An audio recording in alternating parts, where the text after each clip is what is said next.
Hi, this is Michael Buffer, and welcome to the BoxHard Podcast. Hello, everyone. This is Mikey Garcia. It's the monster from the swamps, Regis Rougarou Prograis. Hey, what's up? This is King Carlos Molina, former IBF world champ. This is Michael, the Bounty Hunter, 2012 Olympian and your people's champ. This is Charlie Edwards, flyweight champion of the world. This is Fast Eddie Chambers, and you're listening to the BoxHard Podcast with my main man, Joet Gonzalez. Hello everybody and welcome to episode 209 of the BoxHard Podcast. I'm your host Joey Coastman. I'm joined this week, as always, by the elusive Mr. Ayaz Sumra. Ayaz, how you doing? I'm good, Joe. Yourself? Very good, my friend, very good. Right, let's dive straight into the review part of the show. I am hoping that we don't have any sound issues. Sometimes it might sound a little bit like in the background there's like a kind of... I don't really know how to describe the noise. Maybe like a little white noise in the background sometimes. That is because Ayaz has damaged his laptop, so we're having a couple of minor issues. Hopefully they don't bother anyone too much, but we're not going to go in too deep on the review part of the show. We're going to just keep it kind of light, so it shouldn't take too long this week's show. We're going to start in Italy at the Pala Trento. Two fights, I believe, to mention over here. Firstly, the top of the bill, Fabio Turchi. He was a big favourite going in against Tommy McCarthy. Tommy McCarthy 15-2 going in, and Turchi 17-0. Like I say, Turchi was known a little bit to the British fans if you saw him beat Tony Conquest a few months ago. The fight ended up with a split decision over 12 rounds in favour of Tommy McCarthy, the big underdog. It was for the WBC International Cruiserweight title, so you'd expect now Tommy McCarthy to get a world ranking there in the top 15 with the WBC perhaps, and it's really what his career needed, because Tommy McCarthy's had a couple of losses. Like I mentioned, he's got the two losses. He's been a bit unlucky. He's got a lot of ability, but I feel like he, thus far in his career, has underachieved. There was a lot of talk of him being a top fighter when he was undefeated, and a few bad nights have cost him. A lot of people have stopped talking about him now, but this win here, is the biggest win of his career, so hopefully he can build from that. Best of luck to him. Also on that bill, we got to see Francesco Grandelli, 12-1 with one draw going in. Another split decision, but this time in favour of the home fighter Grandelli. He was able to beat our very own Ruiz Bellotti. His record now 14-3. He looked a little bit flat, to be honest, Bellotti. It was for the WBC International Super-Featherweight title. Not quite sure again where Ruiz Bellotti goes from here. When he was Commonwealth champion, he looked brilliant early on, and for whatever reason, it just seems like he's just gone downhill a little bit, unfortunately, Ruiz Bellotti. I really, really like him, though. I think he's got a real well-paid job outside of boxing, but he just loves to fight, so he puts it all on hold to box. And, he's a guy that doesn't do it for the money. In this day and age, not many fighters are like that. It's good to see a guy like him who's had many big opportunities on big shows and stuff like that, and he's completely doing it for the love of the sport. That's what Ruiz Bellotti does. Credit to him, but another bad night, unfortunately, if we're being completely honest. Moving out now to the Ulster Hall in Belfast, Northern Ireland, United Kingdom. How many fights do we have over here? Perhaps two. Yeah, just two, I think.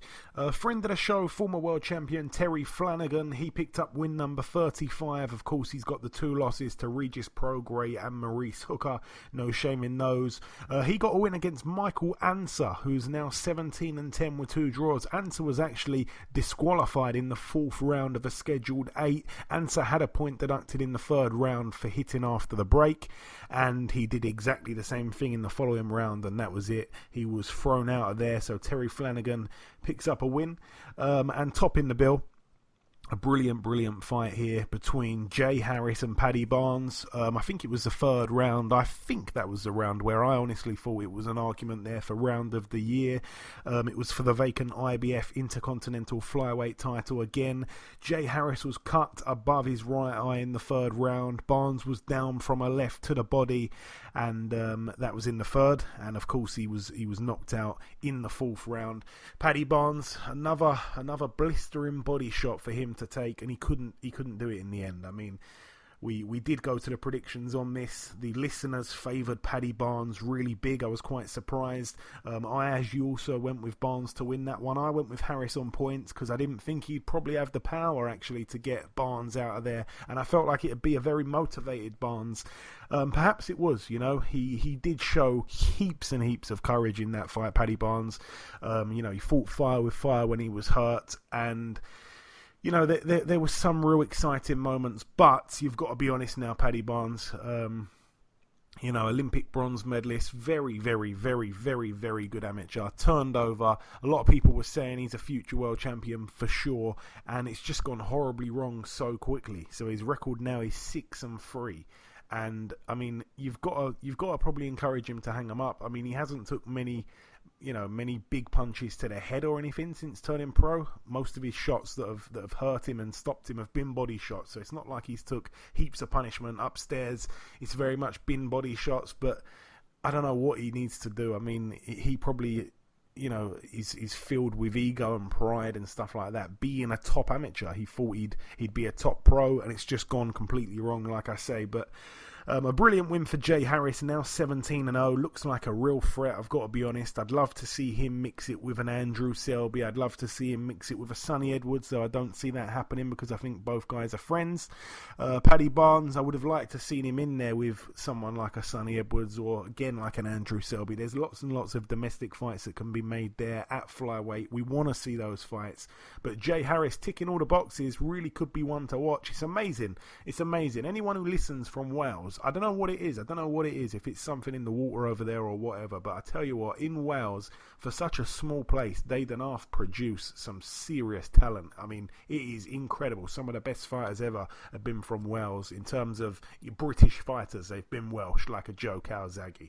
There's only been a short list of names, actually, British Welsh world champions. There's a short list of names. Barry Jones, of course, one of those names on the short list. But I tell you what, they've provided some brilliant talent over the last sort of, I'd say, 50 years, something like that. They've had tremendous fighters. Anyway, moving on. Let's move out now to Connecticut at the Connecticut Convention Center. Let's start here with Chad Dawson. He topped the bill. In fact, he's the only fight to mention on the bill. He's now 36-5. It was a unanimous decision win over 8 rounds. He completely shut out Denis Grachev, who's now 19-9 with 1 draw. That was for the vacant WBC United States light heavyweight title. Sorry, I said just one fight. There is a second fight I should mention. Friend of the show, Cassius Chaney, picked up win number 17, a first round knockout against Santander Silgado, who's now 28-8. Cassius Chaney, again a heavyweight that I think I probably interviewed back in 2016 or 2017. No, 2015 or 2016. Very, very early days of the podcast. And I got on really well with him. I remember after the interview finished, we were talking for quite some time. We couldn't get off the phone. And I thought, do you know what? I want to pay attention to him because I know he'd sparred some good fighters at the time. I think he was over here with the Furies for a little while. And he sparred a lot of top guys. He was signed to main events. I remember we had Cafe Duva on the show talking just a little bit about him. And he's just been winning and winning and winning. And he's been knocking people out along the way. And this one was a highlight reel knockout. It really was a contender for knockout of the year. So shout out to Cassius Chaney. Definitely one to watch. Real lovely guy. And we wish him the best for the future. Moving out now to the First Direct Arena in Leeds, Yorkshire, United Kingdom, Ayaz. I'm going to start here with the undercard. A few fights just to go over. What did we have? Mark Heffron, actually. A brilliant win for him. It was his 24th win. He's got the one loss, of course, to Liam Williams, I believe it was. Was it Liam Williams? I think it was. Well, anyway, he took on Rui Pavanito, a guy that's been in there with the likes of Martin Murray and Craig Richards. Both men went the distance with Pavanito, by the way. His record's 10-9 with one draw. It doesn't look too great, but they couldn't do anything with him. And Pavanito had big moments against Craig Richards. I didn't see the Martin Murray fight, but I think that was quite a tough one as well. And Mark Heffron's got in there and knocked him out in a round. So that's a huge statement there, even though, again, people are not going to know this name, Pavanito, if you don't follow the sport too closely. His record's now 10-10 with a draw. It doesn't look too great, but believe me, that is a statement there to stop him in one round. He's a tough guy from Portugal there. Troy Williamson moved to 12-0 with one draw. It was a TKO in the 7th round against Ben Douglas, who was actually undefeated, 2-0 himself. He loses his O there, now 2-1. He was down twice in the fight. Shabazz Massoud, another guy that certainly seems to be one to watch. Ben Davison, has talked about him before. I think he's trained by Asgi, who was part of Team Fury. Shabazz Massoud now 6-0. It was a 6-round points win against Yesna Talavera, who's now 15 and 12 with one draw. It was a complete shutout there for Massoud. So, like I say, one to watch for the future there. Lyndon Arthur picked up a win. He's now 16-0, a unanimous decision over 12 rounds against Emmanuel Anim, who's now 14-3 with one draw. It wasn't a walk in the park, though, for Arthur. He was cut above the left eye in the 8th round. Anim had some big moments, even though he was cut on his left and right eye. He was down in the 4th round as well. He gave a real hard task there to Arthur, and it wasn't easy. Like I say, it was for the vacant Commonwealth light heavyweight title. Arthur had to really dig deep there, and to be honest, he showed he's got that grit, which is a good thing to have early on in your career. He's ticked a box there. Also on the bill, Zelfa Barrett picked up win number 23. He's got that one loss, of course, to Ronnie Clark. It was a TKO here in the 9th round against Jordan McCory, the guy with the biggest set of balls in the super-featherweight division domestically. He's now 18-7 with one draw. McCory was down 3 times in the fight, and he had 1 point deducted at the end of the 8th round. For punching after the bell. Zelfa Barrett, we knew he was going to win the fight, to be honest. Obviously, McCory didn't have much notice when he took on Sam Bowen. He got stopped. He fought Archie Sharp. Archie didn't stop him. He went the distance. Zelfa Barrett's not known for his knockout power, so I expected Jordan McCory to probably survive the distance. I thought that Zelfa Barrett would win quite wide on points, but no, credit to him, like I say, for getting him out of there. Again, the body shots was the factor here. I think all 3 knockdowns were from body shots. Again, it was for the Commonwealth Super-Featherweight title. Again, Zelfa Barrett, one of the very best we've got at Super Featherweight. I'd love to see some big fights for him down the line with Archie Sharp and Sam Bowen. We did go to the predictions on that one once again. We all went with Barrett on points, so we all got that one wrong, along with the Harrison Barnes fight. So not doing well at the moment there on the predictions. But yeah, Zelfa Barrett reminds me a little bit of Chris Eubank Jr. I did tweet this out, and I just want to kind of back up why I said it. I said it because Chris Eubank Jr. is not known for his knockout power, really. I know he's got a few stoppages from cumulative shots and stuff like that, but he's not really known for his one-punch power. Zelfa Barrett, again, not known as a big puncher, but just the way that both men whip the shots in, it looks so vicious. They look even more vicious than perhaps a puncher would rip a shot in, I know Golovkin looks like a devastating puncher all the time, but his shots don't always travel a long way, and that's probably what I'm getting at here. The shots that Zelfa Barrett lands, they come from a long way. They look absolutely vicious, and of course, Eubank Jr. does the same thing. You just wouldn't want to be on the receiving end of any of those shots. But no, credit to Zelfa Barrett. Probably does hit a lot harder than his record suggests. I'd like to know now if Jordan McCory still says Archie Sharp is the strongest and the hardest puncher out of the guys he's boxed. So I'd like to see if he thinks that that's still the same, or does Zelfa hit harder, or is Zelfa stronger? It'd be interesting to know the answer to that question. And topping the bill, Josh Warrington Ayaz, now 30-0, a perfect record, a second round TKO against Sofiane Takouch. It was for Warrington's IBF World Featherweight title, a defence there for him. Takouch down twice in that second and final round. His record now 35-4 with one draw. It was his big 40th fight, but it wasn't to be his night in the end. to be honest, Ayaz, it was a bit of a formality. We knew that it was a step down in terms of the recent opponents Warrington's took on. Like I say, credit to him. Frampton, Galahad, and Selby, all in a row pretty much. I think I've said it the wrong way round, but tough fights. He was due a little easy touch, and that's what it was really. But he did look impressive because, again, he's not known for his power, Warrington, but he got the stoppage. It seems like that was a bit of a fashion last weekend. I mean, it was a great performance by Josh Warrington. Obviously, he's not known for his knockout power, and his great stoppage as well. And obviously, like you said as well previously, like you said just now, he's been on a crazy run. He's beaten Selby, went beaten Frampton. He's beaten Kid Galahad. The two former champions and one world title challenger. And you can tell they've been he's had three difficult fights. Now I think it's for him is to have a unification fight. They did say about something about Gary Russell Jr., but he only fights once a year. Or there was another fight, I can't remember his name, what Frank Warren said, for the WBA, and I think that'd be a very good fight.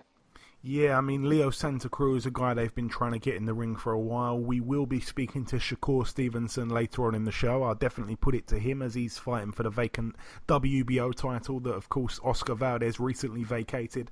But yeah, you're right, Warrington seems to really thrive as well under his Leeds fans. They seem to lift him, and all of his shots were perfectly timed. I mean, he was a level above, as we knew, but it was still a statement to stop a guy like that early when, the guy had never been stopped. And yeah, you're right. I want a quick turnaround, really. I want to see Warrington out early next year, perhaps January or February, and yeah, make the big fights. He did earn himself an easy touch, and he made it look too easy. So very, very impressive again from Warrington. I think he become the fighter of the year or whatever in Britain. I don't know if it was a Boxing Writers Award or something like that. I can't remember what it was now. I think he got an award, and he deserves it. And he's proved it once again that he's a brilliant champion, and he's going to be a very hard man to beat. But swiftly moving on now to the Wintrust Arena in Chicago, Illinois, USA, an Eddie Hearn show.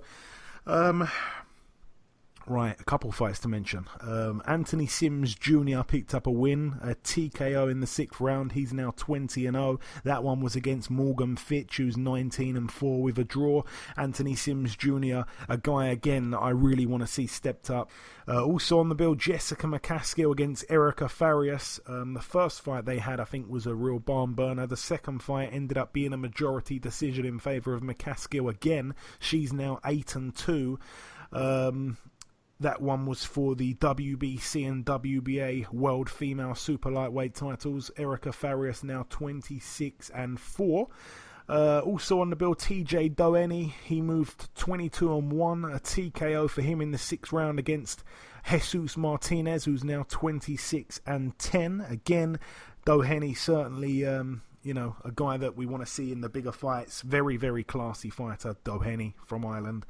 Also on the bill, Ofer Jones Jr. Didn't look too great, to be honest. A majority decision over 4 rounds against Eric Manriquez, who had a losing record, 7-8 with 1 draw going in, now 7-9. Ofer Jones got the win, but it wasn't easy, and that was quite shocking to think how good of an amateur Jones was. Perhaps he's taken his time on that transition from amateur to pro. And the 2 main events on this bill, these are the last 2 fights to mention. Dimitri Bivol, a win for him, now 17-0. A unanimous decision over 12 rounds against Lenin Castillo, now 20-3 with 1 draw. A complete shutout there for Bivol. A defence successful of his WBA World Light Heavyweight title. Not that impressive, Ayaz, for a casual fan. And I almost want to say for a hardcore fan as well, to be honest. He seems like technically a brilliant fighter. Exceptional technical fighter. But he doesn't seem to want to put his foot on the gas when he doesn't need to. I don't think he cares too much about what the crowd or what the fans think about him. It's very much safety first with Bivol. And I respect that to a degree. I said that. I really do like the Klitschko's for not really caring about what fans wanted. They're not going to, risk getting knocked out to try and chase a knockout themselves. I do respect that to a certain level, but Klitschko, I'd like to think, made fights a little bit more interesting than Bivol did the other night. And Bivol is a friend of the show. I think he's arguably the best fighter at 175, but it was very hard to watch at times. Someone tweeted out, I really should mention who it was because I've forgotten, and they deserve a mention actually, but someone tweeted that Dimitri Bivol's like a Ferrari that only goes 50 mile an hour. And I think that's a brilliant tweet, to be honest, because you know he's got the goods, you know he's legit, but sometimes he just doesn't connect with his killer instinct. He doesn't go looking for the knockout when he perhaps could get it. And Lenin Castillo managed to go the distance. He is a tough guy, so it's not really a surprise, but you just feel like Bivol could have done a bit more to impress, but then again, he did win every round, so without knocking someone out, that is the best thing you can do. So a bit critical from me, but also a bit of love as well, a bit of appreciation for true boxing.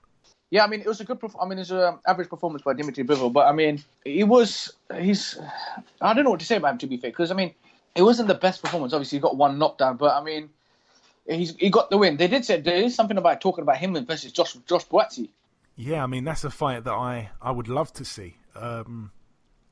Boatsy's been talked about, like I say, as a definite future world champ. So bring it on, bring it on. And a performance like that the other night, will probably get people saying, do you know what, Boatsy's got a real good chance.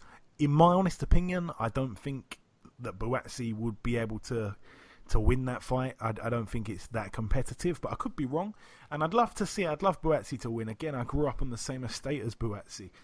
I want to see him succeed in the sport, but, one step at a time. And he knows that he's a smart guy. His team are a smart team, so should be interesting, but it might just be a bit too early there for Boatsy. There's a lot of good fights that can be made. How about Anthony Yard against a Bivol? That'd be interesting. But the main event here, Ayaz, the heavyweight debut of Alexander Usyk, now 17-0. His opponent, Chaz Witherspoon, pulled out after 7 rounds. I don't really think he wanted to know anymore. He had the stubbornness beaten out of him as the fight went on. It was really all Usyk. I mean, he got caught here and there with the odd shot. Witherspoon's a big guy. He's a little bit crafty as well, Witherspoon, a lot craftier than what he got given credit for going in. A whole heap of wins, 38-3 Witherspoon, now 38-4. So as a pro, he's a lot more experienced than Alexander Usyk, and he showed Alexander Usyk perhaps something Usyk hasn't seen for a while. That true craftiness, that experience. And to be honest, Witherspoon's talking of pubs now, Witherspoon's judge of distance was quite impressive for a guy that I was expecting to be quite rusty, and out of shape and old. I think he's 37, 38 years of age. But again, Usyk had an operation. Usyk was out of the ring for a long time. I think it was almost a year. I did say on last week's show, Usyk could perhaps blow him out real early, or he could carry him rounds, and to me it seemed like he did the latter. It seemed like he wanted to bank those rounds, he wanted to shake off the ring rust, and he did it. So it wasn't the most impressive thing in the world, because he didn't starch him like Deontay Wilder would.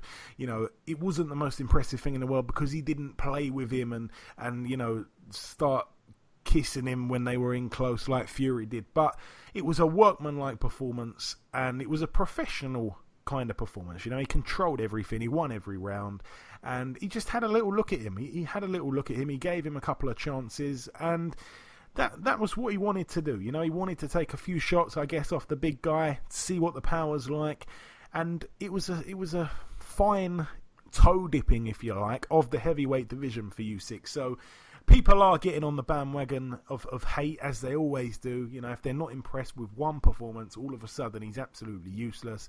Bellew was beating him. Fury's going to beat him easy. I read nothing into that. Boxing fans seem to have real short memories. Thankfully, we don't, Ayaz. I wouldn't say I was overly impressed. It just was what it was. It was a good enough performance to beat Chaz Witherspoon, who, like I say, had more experience, only had a couple of losses, was unbeaten for a number of years. I'm okay with it. It didn't excite me in any way, but it was what it was. I'm okay with it. No complaints, no over-the-top celebrations, really. How did you think that Usyk looked yourself? I mean, it was a standard performance of Alexander Usyk. I mean, obviously, it was his first step up at heavyweight in the heavyweight division. we've seen him fight at cruiserweight where he annihilate everyone. But now I want him to be stepped up. I would like to see that for him fight that Carlos Takam again. I think that'd be a very good fight.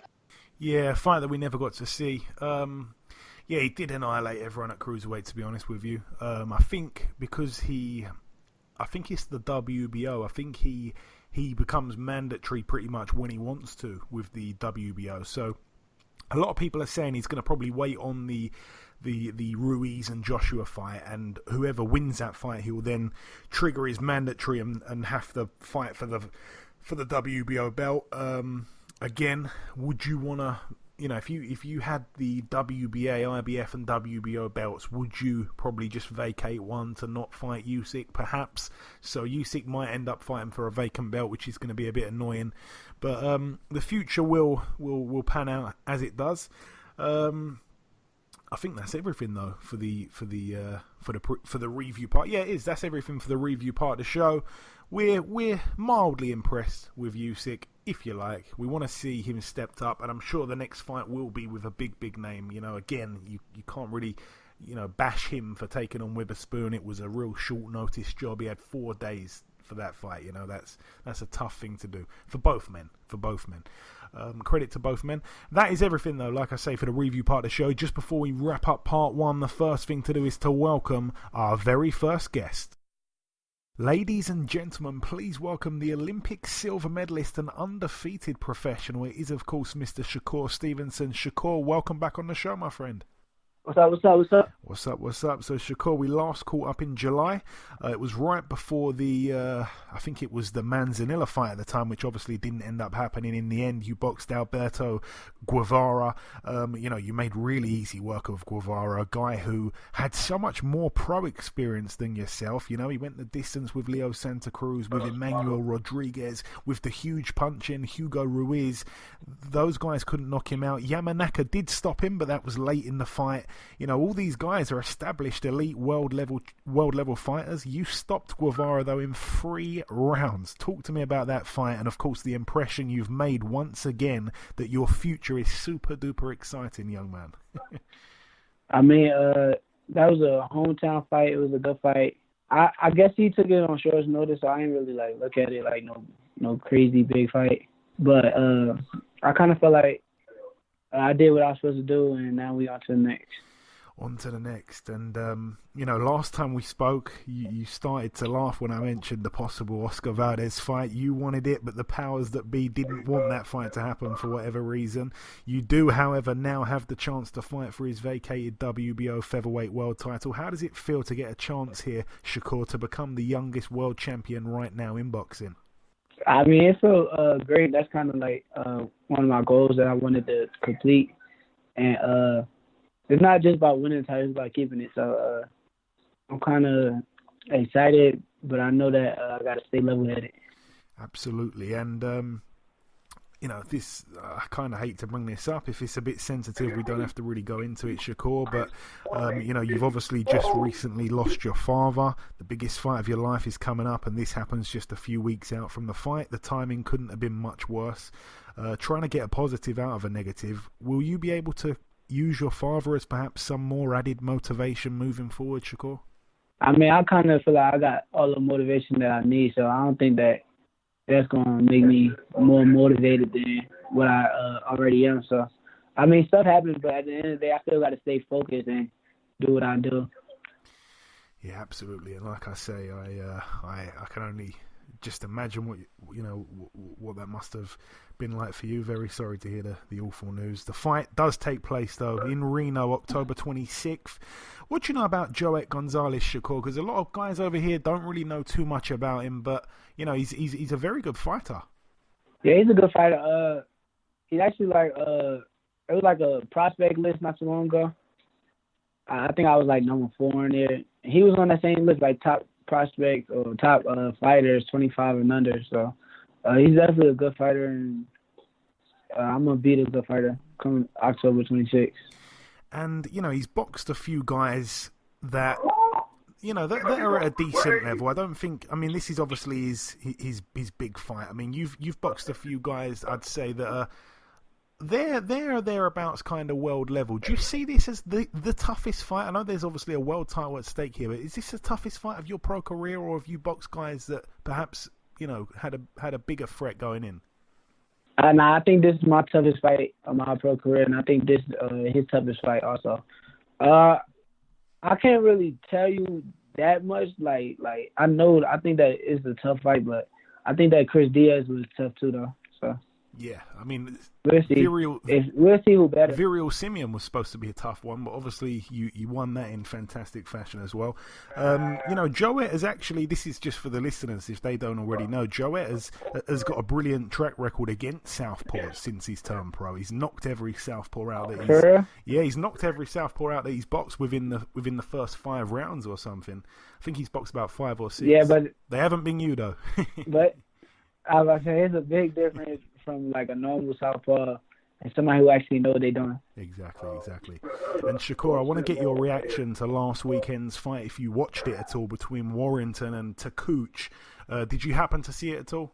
I watched the highlight, but that was another fight. I kind of didn't think he was on Josh Warrington's level at all. Like, I felt like that was an easy fight. He did what he was supposed to do, but... Yeah, I mean, he had 3 back-to-back pretty tough fights, Frampton, Selby, and he deserved a fight like that. So, but I kind of just felt like we can't look at no fight like that and be like, okay, he can do something with me or something. Because I feel like that's 2 different levels. I feel like when me and him fight, I hope after this fight me and him can fight basically. Yeah, I was going to ask you that because Warrington has come out and actually said he believes world champions are seeming to run scared of him. I think he mentioned Leo Santa Cruz and Oscar Valdez, like they want to move up in weight to stay away from him. I know that you're not going to do that. You've talked about that fight being one of interest to you. I think that was at the stage though where you were kind of unsure which world title you were going to get at the time. You wanted to go down one of the 4 main routes. You didn't really care who you had to box to become world champion. Should you win and become WBO world champion, is that still a fight that interests you, or was it purely because he had a belt at the time? Most definitely. I feel like you saying, like a lot of champions going up, whatever. I don't pay no mind to that. After this fight, I'm ready to move up to 130. But if I can fight him, I will stay and fight him, and we can unify. But if I can't get like no big fight after this, I don't want to be at 126 too long.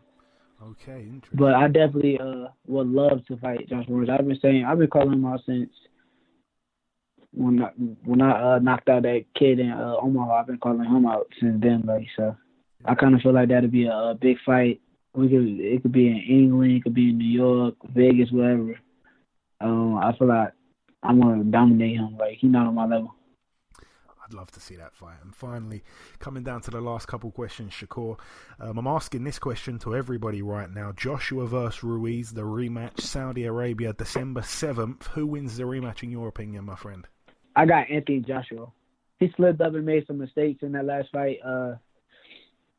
And people forget that before Anthony Ruiz got him hurt, Joshua had him hurt first, and he had dropped him first. So I think Joshua a better boxer. I kind of feel like he gonna win his titles back, and then they're gonna be talking about him versus Wilder again.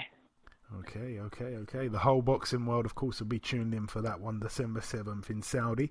And just finally, before I let you go, Shakur, I just really want to give you an opportunity just to send a message to your supporters over here in the UK. I know that you've got tons and tons of them. We all want to see you become world champion in just a matter of days now. What's your message, though, to the guys over here that pull for you in this fight and all the others? Keep tuning in. Shakur Stevenson is going to take over boxing. Can't wait to become a world champion, and if I can, I would definitely come over to England for y'all and beat up on Josh Warrington for y'all. So, thank you, and just keep tuning in. Keep tuning in for sure. Listen, Shakur, it is always a pleasure speaking with you, my friend. Best of luck out there on October 26th, and the next time we speak, God willing, I'll be speaking to the very new WBO featherweight champion of the world. Yes, sir. Okay, now it's time for part 2 on this week's show. This part, of course, the news part of the show. Ayaz, what you got? Carl Frampton will fight Tyler McCreary on November the 30th on the Oscar Valdez undercard at the Cosmopolitan in Las Vegas. Yeah, Carl Frampton, I think, kind of co-main eventing with Oscar Valdez. When the press release got sent, it said Carl Frampton and Oscar Valdez headline a super featherweight fight card or something like that, and it made me think, wow, they're fighting each other, brilliant fight. But no, Oscar Valdez takes on Andres Gutierrez, a guy that we know for fighting Abner Mares and getting beaten by him. Got a couple decent wins since then, but a guy with an inflated record to a degree. I'm not saying he's overly padded, but that's Oscar Valdez's fight. And then, of course, you mentioned there Carl Frampton, 26-2 against Tyler McCreary, 16-0 with one draw. I don't know, you look down his record again, and it's not the kind of guy we want to see Carl Frampton in with. Carl Frampton as well, I'm pretty surprised he's even getting up for a fight like this. Carl Frampton was supposed to have that fight, I suppose, that was a drop down in level in was it Philadelphia, where that thing in the hotel, the ornament fell on his hand. So that was a kind of keep busy fight, because obviously he's coming off that loss to Warrington, and it didn't happen. So perhaps we'll give him a pass. Here he is fighting an undefeated guy, but it's just not the opponent we want to see him in with, and he's a guy, Frampton, who I think has numbered days, if you like. I think his days are numbered. I want to see him in the big fights. I want him to kind of cash out, if you like, before he gets a few too many fights and looks horrific and kind of tarnishes the end of his career, kind of thing. I would have liked to see him take on someone like an Oscar Valdez. I would have liked to see him in there with someone like a Kid Galahad, someone like even a Scott Quigg rematch, Where's Scott Quigg, by the way? What is he doing? He seems like he's just disappeared off the face of the earth. Anyway, it is what it is. It's part of the news. I feel like I'm really negative recently. If I'm being negative, tweet me on Twitter and just let me know. Am I being too negative? Do I need to change? Let me know. Thanks for that piece of news, Ayaz. What's next? Okay, the next news is that, where is it somewhere? Michael Condon will face Vladimir Nipkin on December the 14th at Madison Square Garden. Yes, that of course is the rematch from the Olympics. It was supposed to happen earlier this year, I believe it was Nikitin, and then of course Nikitin pulled out. The fight couldn't happen. I think it was the one. Was it the one in was it the one in Dublin? Might have been the one in Dublin, I think. Or was it Dublin, or was it it was meant to happen in Belfast. Belfast, yes, you're right. Northern Ireland, yes. So, it didn't happen. He ended up fighting someone else. Can't remember who it was now. And, the rematch is on. So, hopefully Conlon can right the wrong and avenge that amateur loss. Richard Comey will face Teofimo Lopez on that same card. Yeah, Richard Comey, Teofimo Lopez, hoping to get Teofimo Lopez back on the show at some point in the near future. I don't think it will be this week. It will probably be next week. I've reached out to his people anyway, so he might end up on the end of this show, but probably not. So we'll try and get him on perhaps next week or something like that. And Terence Crawford will face Edgar Diaz Kavalauskas. Yes, very good fight, Kavalauskas obviously didn't look brilliant against... who did he get was it a draw? I think he got with Ray Robinson, the guy that Josh Kelly got a draw with.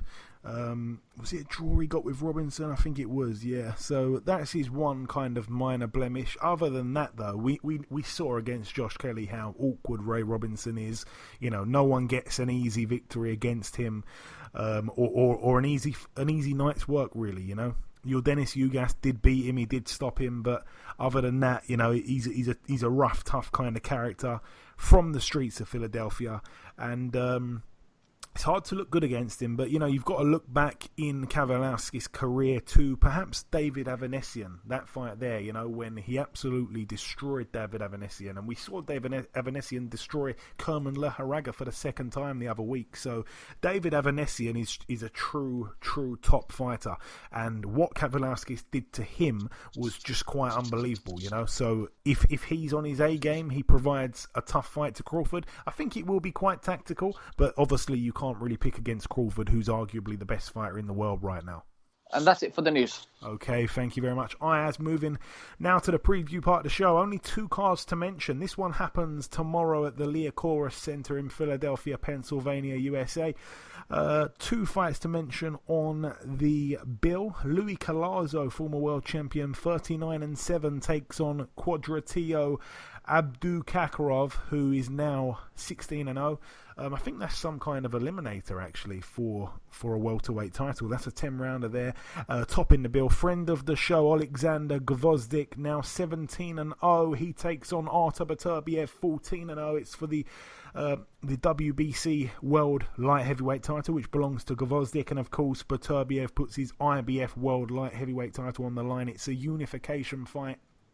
It hasn't been picked up at the minute by any British broadcasting channel, which is a complete joke, to be honest. It is arguably one of the best fights of the year. You know, it's 2 undefeated champions putting their belts on the line in a unification. Both guys are knockout artists, and it's just not on TV, but we've got other terrible shows that are getting on TV.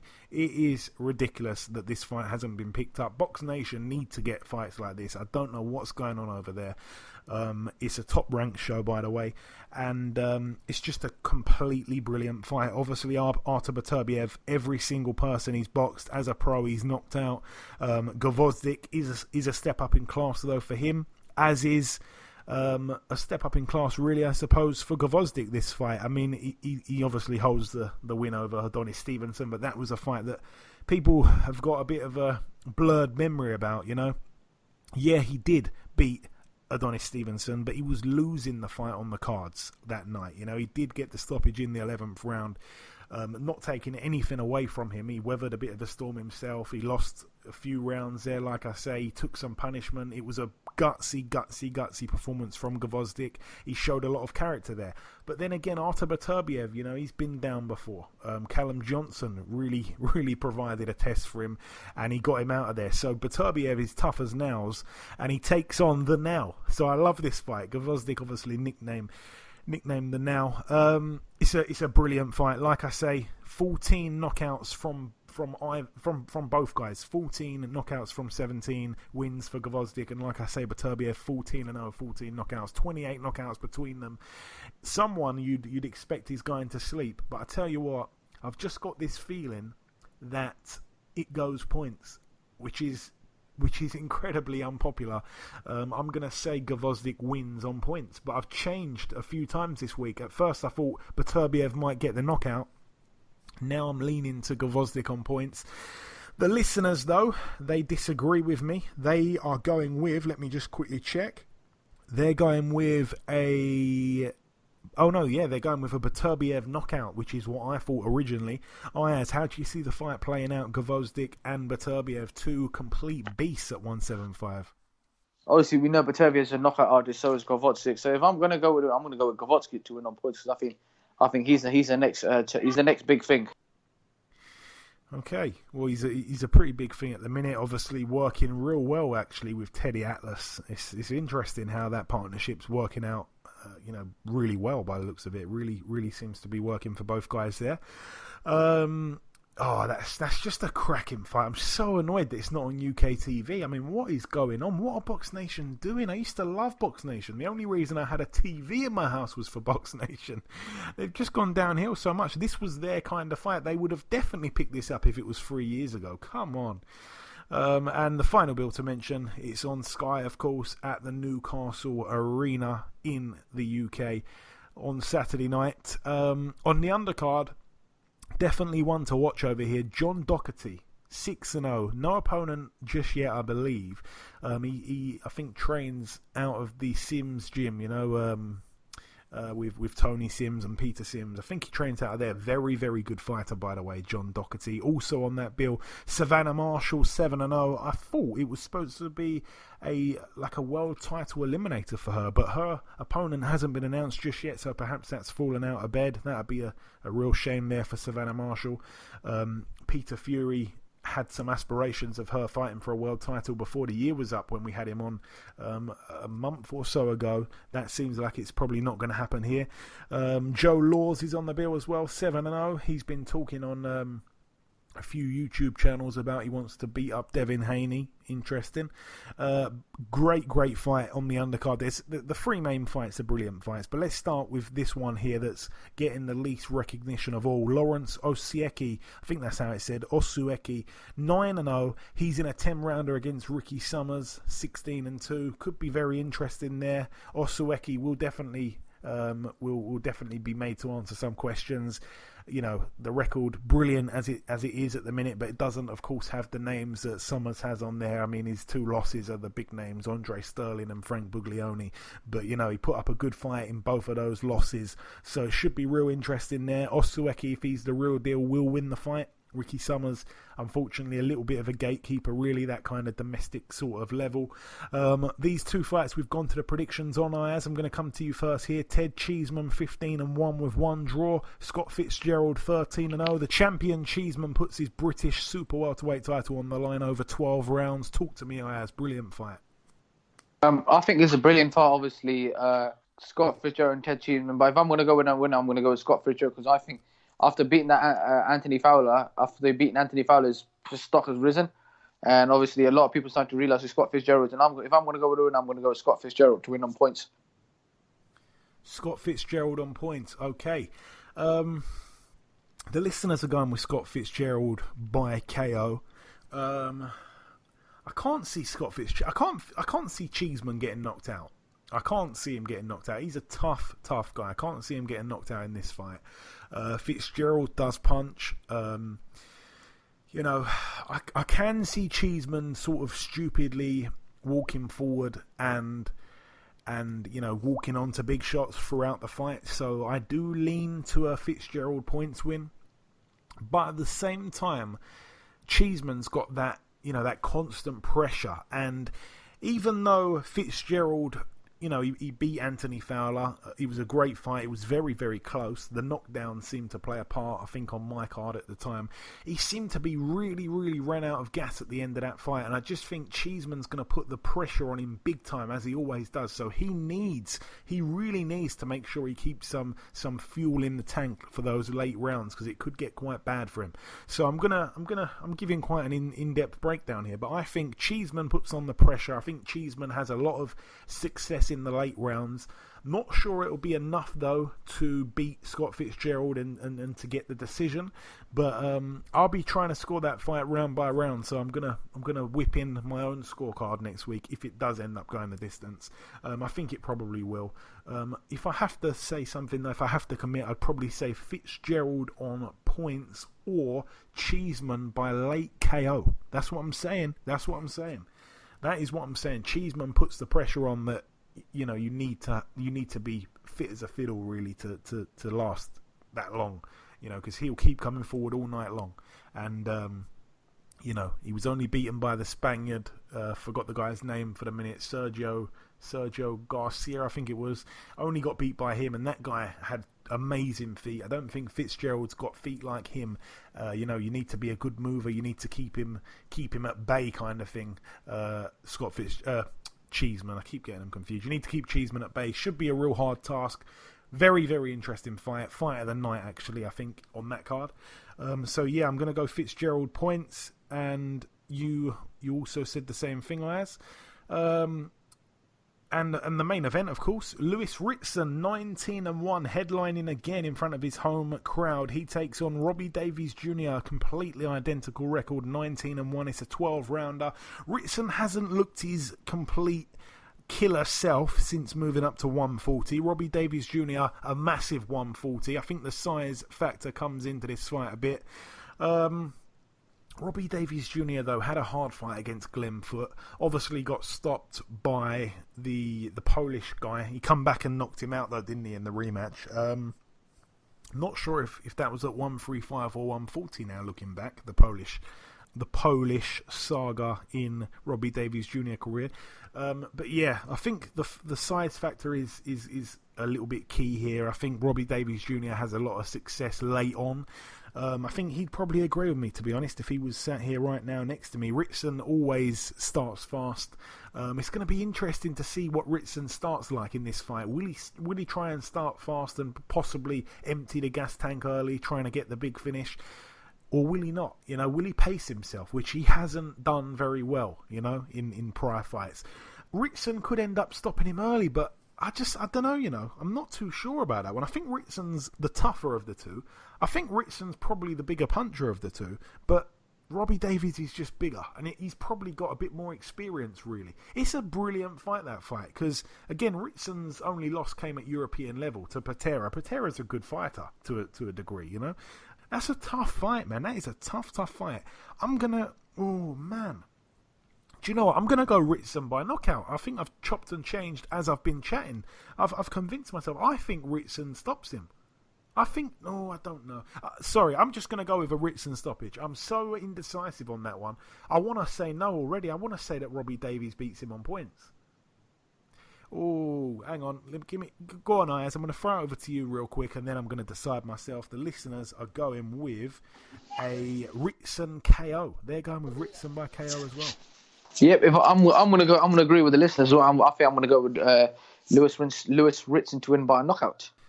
I tell you what, then, just to be different, you're going with Ritson by KO. So are the listeners. I've flipped and flapped. I've chopped and changed. I've gone left and gone right, gone up and gone down.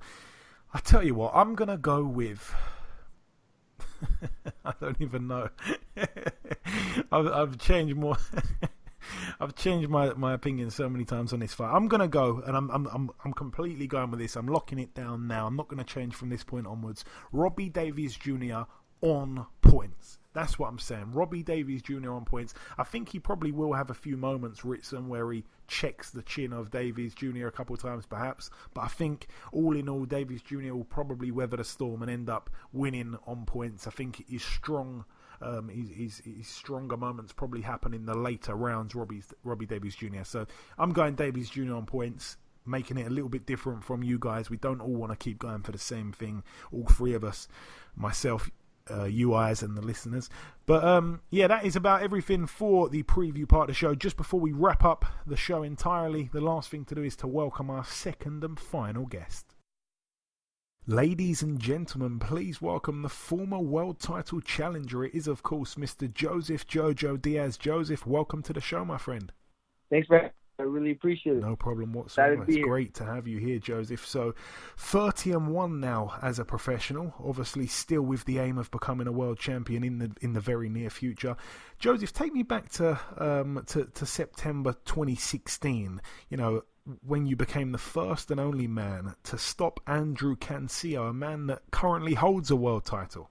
Yes, it was actually a really, really tough fight, and it was a fight that Golden Boy and myself and my manager, Ralph Heredia, really wanted to test myself, and we wanted to, you know, showcase to everybody that we wanted to take tough fights and to prove to everybody that we're not just, you know, taking the easy fights. And with me and my team, I wanted to always challenge myself and fight the toughest fighters, and just to prove to everybody that I'm a good fighter. And not only that, just to make myself feel more confident in everything after I did win him. So, I mean, when we fought, he was a tough fighter, applied a lot of pressure, but I just I used my boxing abilities, and I was just able to, you know, outsmart him and outbox him. And I felt like I was just the better fighter that night, the quicker fighter and the more elusive fighter. And I seen that I hurt him early, but I didn't want to, you know, press on the gas right away, because I seen that he is a very durable fighter. So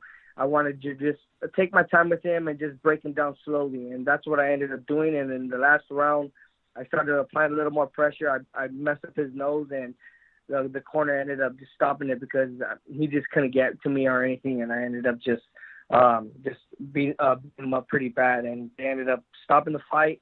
Now he's a world champion, and unfortunately, I'm not a champion yet, but I'm striving to be a world champion. I'm working really hard, and I know my shot's coming in the near future. Yeah, absolutely. And, you know, looking down your record today, I'd forgotten almost how deep your resume is. I mean, you've boxed some really good fighters pretty much every fight for the last 3 years or so.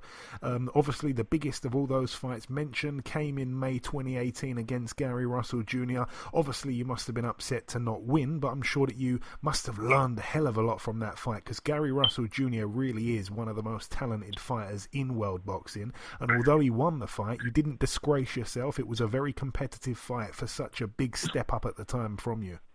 Yes, it actually was. And like you said, my record is not padded. I've fought a lot of tough fighters and a lot of guys with the experience. And when I was going into the Gary Russell fight, I thought I had all the tools and all the abilities to overcome him. Yeah, he's fast, and yeah, he's a world champion, but I was hungry, and I knew that I could overcome him and beat him. But unfortunately, things didn't turn out as planned. I was applying a lot of pressure. His speed is incredible. I mean, he don't hit hard, but he keeps active, and with his speed, it just keeps you second guessing when he's putting a lot of hands on you. So it kind of just blinds you and kind of makes you sidetracked from your actual plan and from your actual goal, because you don't want to be getting hit, and he's applying all that pressure. But with me, I feel like I could have overcame him. I feel like I honestly could have beat him, and that's what gets me down and out and really down on myself, because I know that I'm the better fighter. I just really didn't perform as I should have. I didn't take the risk and the chances that I should have done, knowing that it was a world championship fight, and knowing that I was, ever since I was a little kid, I was looking to become a world champion, and I feel like I didn't take it to the next level, and I just fought the same fight. I didn't adjust, and I wasn't able to land the body shots that I wanted to, because the referee would separate us right away. So overall, it was just a great learning experience for me. I tasted defeat already, and now I'm never going to taste defeat again. I'm very hungry, and I'm very motivated to become the champion that I'm destined to be. And whatever champion it is I'm going to fight next, I will be champion. I will overcome them. Gary Russell, he's a hell of a fighter. I wish him nothing but his utmost respect, and I wish him nothing but the best in his career. And I just thank God for giving me the opportunity, and I just know it was a learning experience for myself. And again, obviously, you went right back in for another world title shot after that against Jesus Rojas. Obviously, you won the fight but failed to make the weight, so you were ineligible to win the title. You were only overweight by 0.5 pound. It's such a small amount of weight. I'm guessing you must have been totally dried out. You must have been gutted. Oh, I was. It was insane, man. It was really, really hard for me to make 126 pounds. I literally, when I fought Gary Russell Jr., I was in the sauna literally 10 minutes before the weigh-ins, trying to make the weight, and I was shadowboxing, and I was weak and fatigued, and right when the weigh-in started, I jumped out of the sauna, jumped on the scale, and I was 126 on the nose, and I just ran to the weigh-ins and made the weight. With Jesus Rojas, I was planning on moving up in weight. I was already planning on, but Oscar De La Hoya and Golden Boy Promotions gave me another opportunity to fight for a world title and to be a world champion. So me and my team, myself, I just decided to battle making the weight, and try to make 126 pounds one more time, so I could become the champion. And I know that it was an opportunity that Golden Boy and them put in front of me. So I really wanted, not to let them down or anything. And I had a really successful training camp. The week of the fight, I was about 5 pounds over, and I was making weight good, but I didn't have any body fat in me. I couldn't sweat anymore. And literally the last day before the weigh-ins, I was 127. I was just 1 pound over, and usually I sleep off the pound, but for some reason I just was really, really stressed, was dehydrated, and I couldn't sleep. I was just up thinking the whole night, thinking about the fight, thinking about drinking, thinking about the liquids, and just extremely, extremely dehydrated. So I only got me like 2 hours sleep. I woke up the next day, the day of the weigh-ins, and I was 126.8. I only lost 2 ounces, and it was just really bad, because I had my team come over, my strength and conditioning coach, and I called my manager, and I called everybody just to let them know what was going on, that I'm still 8 ounces over, what should we do. And it was my fault by choosing this. I should have just went to the sauna and I actually make the weight again, but I decided to do something completely different, something I never done before, and I did the Epsom salt bath. They said that the Epsom salt bath really knocks out the last few pounds. It just makes you extremely weak, but I can make the weight, and I won't have to, suffer as much. So I had my team put the Epsom salt bath and everything with me, and I was in the Epsom salt bath for about 15 minutes, And right when my coach was like, yo, like, when you try to get up, your legs are probably going to be weak or something like that. So just be careful because you're going to get lightheaded. I was like, okay. So when they were trying to lift me up, I was done. I collapsed. I passed out. I hit my head on the tub, and they carried me. They were fanning me. They were putting ice packs on me and everything. And I was just really, I was like practically almost like I was gone, man. And it was a tough time for me at that time. And I just told them I still wanted to make the weight. So I was like, let me see how much I weigh. So I go and I check my weight, and I only lost 2 ounces. I was 126.6, and I was extremely, extremely dehydrated and weak. I couldn't even get up. I couldn't move or anything like that. So I ended up telling my team that I'm not going to be able to make the weight. Everybody agreed. We went to the weigh-ins, and I was trying to make a poker face, not to show everybody how weak, how hurt, how dehydrated, how thirsty I was. And I was honestly just like putting up a front, smiling and everything like that. When I got on the scales, I was 6 ounces over still. The Golden Boy and my team came up to me and told me, do I want to try to make the weight again? I told them, yeah. So they gave me an hour to actually try to make the weight.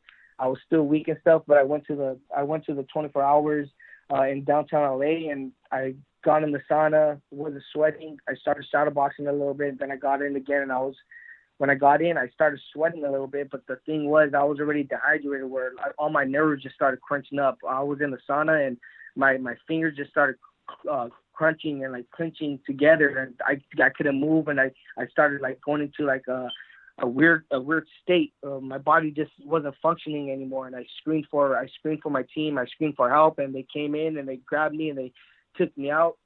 And I just told them, like, man, fuck that. Like, my health is more important. I'm not gonna fucking be jeopardizing my life or anything like that anymore, especially if I'm in a fight still. So I ended up going back to the thing, and I was only 0.4 ounces over, but I didn't make the weight, and Jesus Rojas wanted to cancel the fight because the WBA organization, when you're a champion and the opponent don't make the weight and you make the weight, you could just keep the check and you don't have to fight.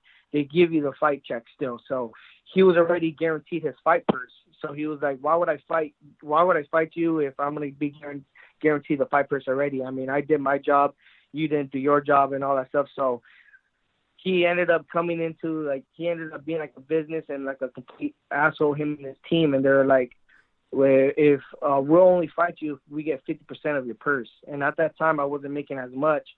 And I agreed to all the terms. I let him take the 50% of my purse. I let him do all that stuff because at the end of the day, I know that it was my fault that I didn't make the weight. And it was such a big event in LA. I really had a lot of people looking forward to the fight and stuff. So I don't want to let anybody down. And I still wanted to showcase to everybody that I could beat the guy and that I should be champion. So I tried to rehydrate as much as I could. Me and my father and stuff, we hydrated. I got rest. Everybody wanted me to cancel the fight still, but I still wanted to just prove to everybody I was going to be okay. I ended up going into the fight, and I just adjusted, man. I knew that my body was weak. In the first round, I could already just tell that, like, whenever I would throw a lot of combinations, my body would just feel fatigued. So my strategy with Jesus Rojas, knowing that he is a aggressor and like he likes to, he's a puncher. When I felt his punches, I was like, okay, he don't hit that hard, so I'm just gonna throw punches and bunches. Whenever he throws, I'm just gonna tee out like 5 or 6 combinations, win the rounds, and then just win the rounds and just get out of this fight with ease. And that's what I did. I ended up just adapting, winning the fight, and it was unfortunate that I wasn't champion, but like I said, it was a learning experience for me, and I'm very glad that all this happened to me because it just made me a stronger person mentally, a stronger person as a fighter. It makes me want to be better. It makes me take my job a lot more serious. And not only that, I'm fighting at a bigger weight now, so I have no stress making 130 at all anymore. And yeah, I just feel like God planned everything out, and all that just happened for a reason. If I would have won Jesus Rojas, I probably would have had to defend it a couple times, and who would have known what would happen there. With my body and with my health and stuff like that. So I'm just very fortunate, and I'm happy where I'm at right now. And I know that my shot's coming again. And like I said, I'm training very, very hard. And now we're going to be fighting for a world title at 130, and I'll be champion there. That is one of the most craziest stories I've ever heard, Joseph. Thank you so much for going in such detail like that. But that is insane. I didn't know all of that. So, like I say, thanks for letting me know that. That's crazy. You mentioned there you've moved up to Super Feather, 3 wins out of 3, including becoming the first man to stop Freddie Fonseca. You kind of answered the question already there, but you clearly feel a lot stronger and more complete at this weight, obviously. Oh, absolutely. I mean, at 130, I feel like I'm at my best. I mean, I feel a lot stronger in there. Not only stronger, I feel more alert. I feel more elusive. My combinations are flowing good, and I just feel like a complete fighter at 130. And I honestly think that nobody could beat me at this weight when I'm at my best. And everything else is going good. Like I said, I got past my last fight. I got an injury in the first round. My last fight, I thought I broke my hand. I couldn't throw it as much, so I was just jabbing, using head movement. It was kind of like a sparring match because I really couldn't throw my left hand after the first round of my last fight. So I was just in there trying to win the fight and try to win the round because I didn't want to jeopardize my big fight with Tevin Farmer. So I just adjusted and had to do what I did. And now I'm getting rested. I will be fighting Tevin Farmer hopefully early or late January. So I'm just making sure that my hand is 100%. So when I go into the fight, I have no doubt that I'm gonna go and be victorious come fight night. And obviously, boxing is such a entertainment business. You know, there's lots of things that boxers do to get attention. You know, it can be moves in the ring, it can be, you know, fast cars, crazy stuff like that. I know that you chose to dye your hair a pretty random color, Joseph. What was the reason behind that, and what actual color was it? Because it just looked like, with all due respect, something that my daughter would draw at nursery. Oh, that's funny, man. Yeah, my head looked like a snow cone the fight night, and then my last fight I had like a cheetah print on my head too. So I just get the design because like at the end of the day, I love doing the different things, and I myself just feel like I just do whatever makes me happy, and I'm just gonna do whatever I feel is right, and express myself, and to show everybody that, I mean, you could do anything in life. I mean, you could be anything you want. Don't let anybody criticize you or judge you, and that's basically what I did. And I also like reggaeton music and stuff, and J Balvin and Bad Bunny are like one of my favorite artists in that genre. So I really wanted to, you know, look up to them, and they always dye their hair crazy stuff. So I was like, man, I'm going to do this in the boxing community and start a movement. Hopefully I do. And I did. I seen a couple of other fighters, young fighters and stuff, start dyeing their hair and shit. So it was pretty cool that like I started that little trend. Yeah, it is pretty cool. It is pretty cool. You mentioned there this fight with Tevin Farmer. It's a fight that you've been chasing for quite a while.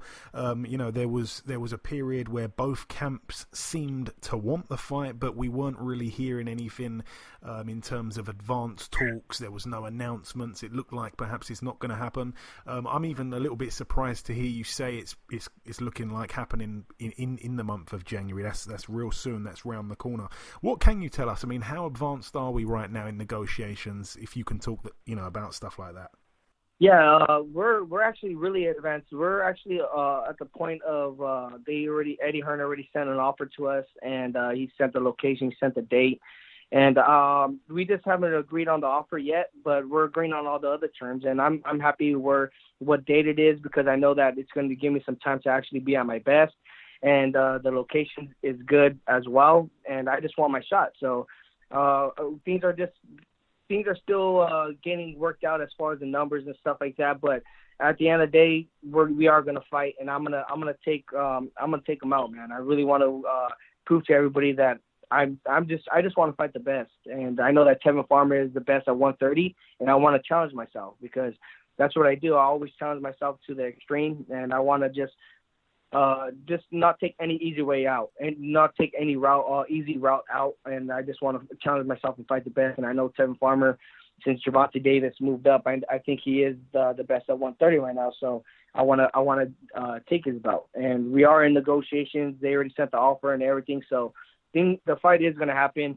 Now it's just a matter of just expressing it and letting the world know that the fight's going to happen pretty soon. So maybe in a couple weeks, the fight is going to be finalized, and yeah, it's going to be out on social media and stuff. Excellent. We cannot wait for that. Tevin's been on the show many, many times before.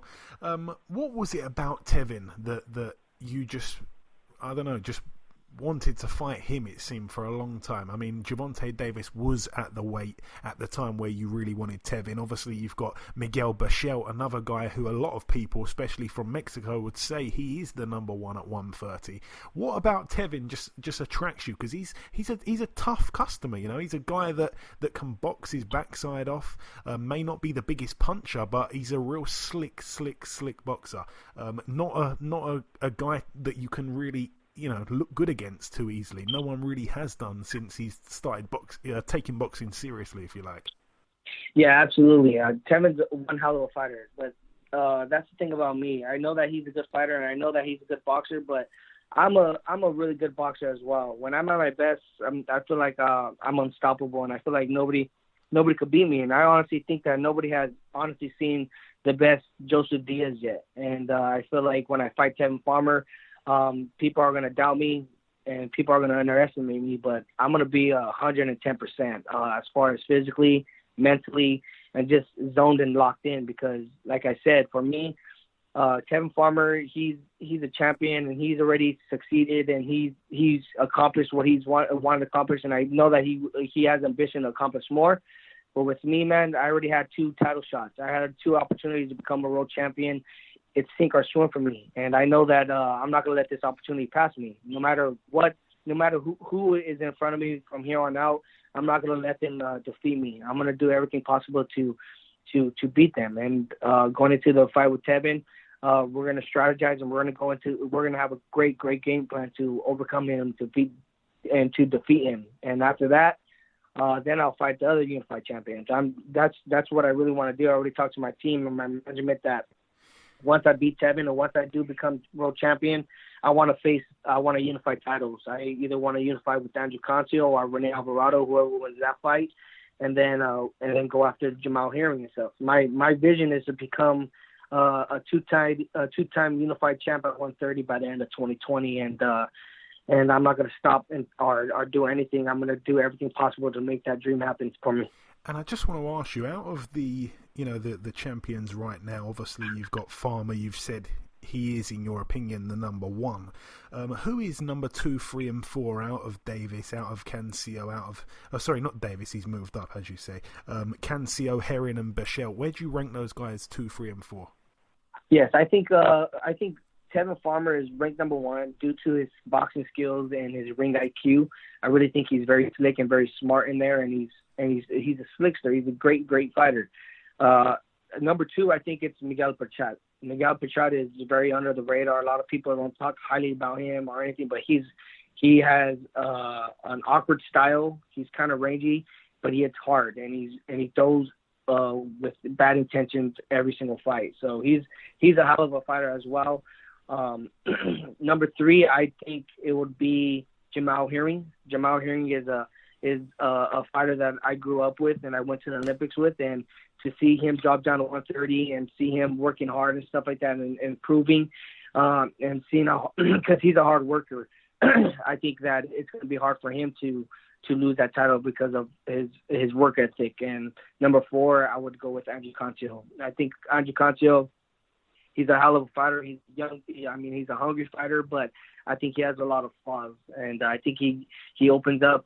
He opens up too much, and I just think that with the right opponent or a hard-hitting opponent or a smart fighter, I think that they would overcome Andrew Cancio easy. So, that's my rankings right there. I think it's Tevin Farmer, then it's Miguel Berchelt, Jamel Herring, and then it's Andrew Cancio after that. I love the way you answered that, because I ask questions similar to this. Who do you think's number 1, 2, 3, whatever? And people just say, I think it's Jamel Herring and then it's Berchelt. But I like the way how you've broke down each fighter individually. That's a brilliant answer there. And you're right in saying, especially about Jamel Herring, to see him drop down and achieve, a world title at 130 is a brilliant thing. Obviously, such a nice guy, Jamel Herring. big friend of the show on this show. Coming down to the last couple of questions for you now, Joseph. I'm going to put you on the spot a tiny bit here, but we like to ask this question to everyone that we speak to from overseas. I don't know if you know too much about the history of UK boxing, but I want to ask you, who is your favourite UK fighter? It can be from any era. It can be a guy that's still boxing today. It can be a guy who retired 150 years ago, if you know that much. Who comes to your mind when I ask you that question?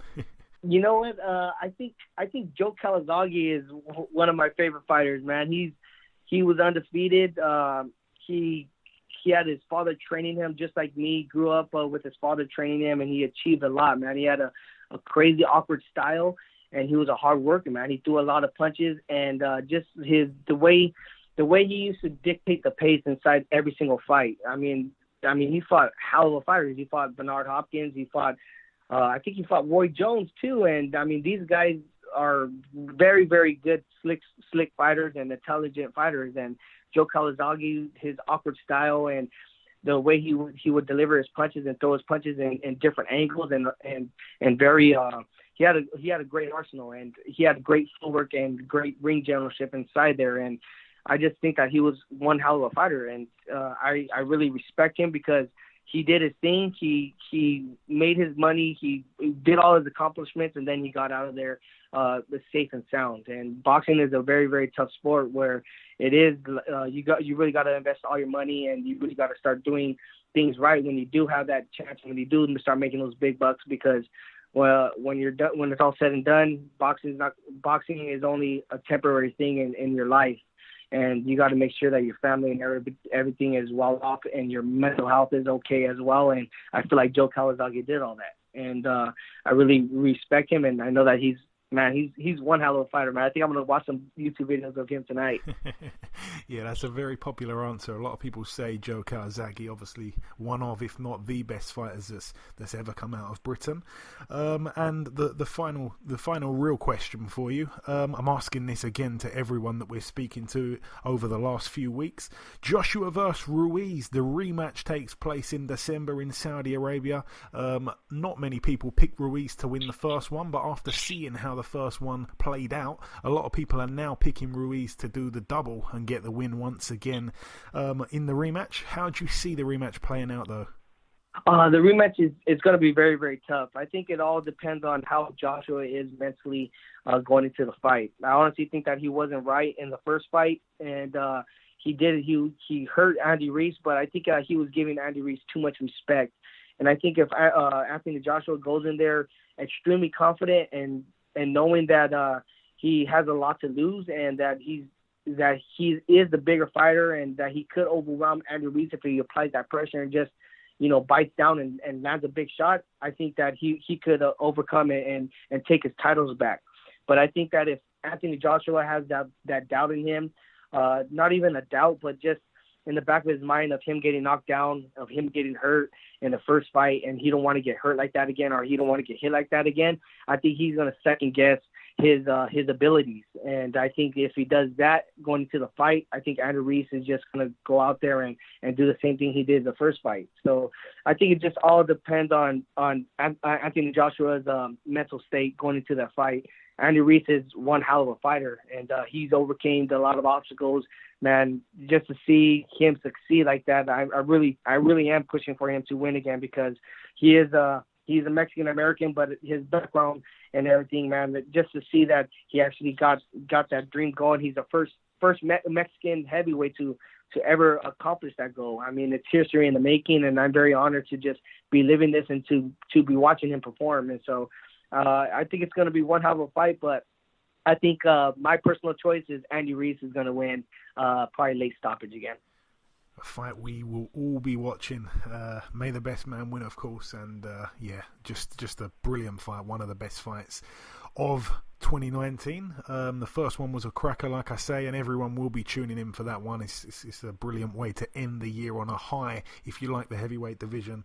And finally, Joseph, just before I let you go, have you got any closing words just to our listeners? Obviously, over here in the UK, boxing fans are almost famous for supporting real, true fighters. You are one. I'm sure you've received tons and tons of messages and love from the UK. What's your message to your fans from over here? To all my fans in the UK, I just want to say thank you guys for all your support, and I promise you guys I'm delivering you guys very, very great fights now, man. I'm very hungry and I'm very eager to get back inside the ring and to become the champion that I am, and I really appreciate all the support, man. I mean, boxing in the UK is very, very huge, and I really love the fact that they all come out and support every single fighter, man. And it's just an honor that knowing that I do got UK fans, and I was in London for the Olympics and stuff, and I had a lot of love there. And I really appreciate all the support once again, and thank you guys for having me on the show, and I'm really looking forward to delivering you guys some great, great fights in the near future. Okay, listen, Joseph, it's been a real pleasure speaking with you, my friend. Best of luck with what's next for you. I'll certainly be keeping my eyes peeled for an announcement real soon. Thank you for your time once again, and we shall catch up right after January. Sounds good, Joey. You have a good one, man. Thank you so much for having me. I'll talk to you soon. Okay, and this wraps up episode 209 of the BoxHard Podcast. I've been your host, Joey Coastman. Ayaz Sumra has been Ayaz Sumra. A massive thank you to our two guests on this week's show, the Olympic silver medalist and the undefeated pro, Shakur Stevenson, and of course the former featherweight world title challenger, Mr. Joseph Diaz Jr. The Prediction League currently stands at myself on the lead, or in the lead with 17 points. Ayaz and you, the listeners, are tied on 11 points. Well done to you guys for picking Warrington to win by KO. That was the only correct prediction from the entire weekend between all of us. So a point gained while myself and Ayaz sat in the same spot. This weekend, another 3 points are up for grabs, so best of luck with that. There has been one or two pieces of news break whilst we've been recording the show. Frank Warren has announced a card that will take place on November 30th in Birmingham. Sam Bowen will defend his British title against Anthony Kakachi. The undefeated Lerone Richards takes on the undefeated Lennox Clark for the vacant super middleweight British title. Zolani Tete defends his WBO bantamweight world title against John Real Casimero. That's the guy that actually knocked Charlie Edwards out on the Brook vs. Golovkin undercard. Chris Jenkins defends his British title against Liam Taylor. The undefeated Sam Maxwell fights the undefeated Connor Parker, and the undercard will also feature the young undefeated prospects Dennis McCann and Shabazz Massoud. What a night of boxing that's going to be there in Birmingham. Unbelievable fights there, all on one card. And I hate to do it, but we do end the show on a real sad note. The sport of boxing has lost yet another warrior in the year 2019. I'm saddened to say that Patrick Day, after being knocked out by Charles Conwell on Saturday night on the Usyk undercard, he has succumbed to his injuries and has passed away. It is, of course, absolutely devastating, and although I didn't know Patrick Day personally, everyone I hear talk about him, they all say he was a real nice guy. So rest in peace from all of us, Mr. Patrick Day. And I also send my support in this tough time to Charles Conwell, who obviously didn't want this to happen. You know, he's said a few times now he wishes he could go back in time. He posted a real tear-jerking letter actually about everything. So just want to say God rest Patrick Day's soul. That is about everything though, my friends. Enjoy the action this weekend. Stay safe, and we'll catch you all again next week. Thank you so much for listening.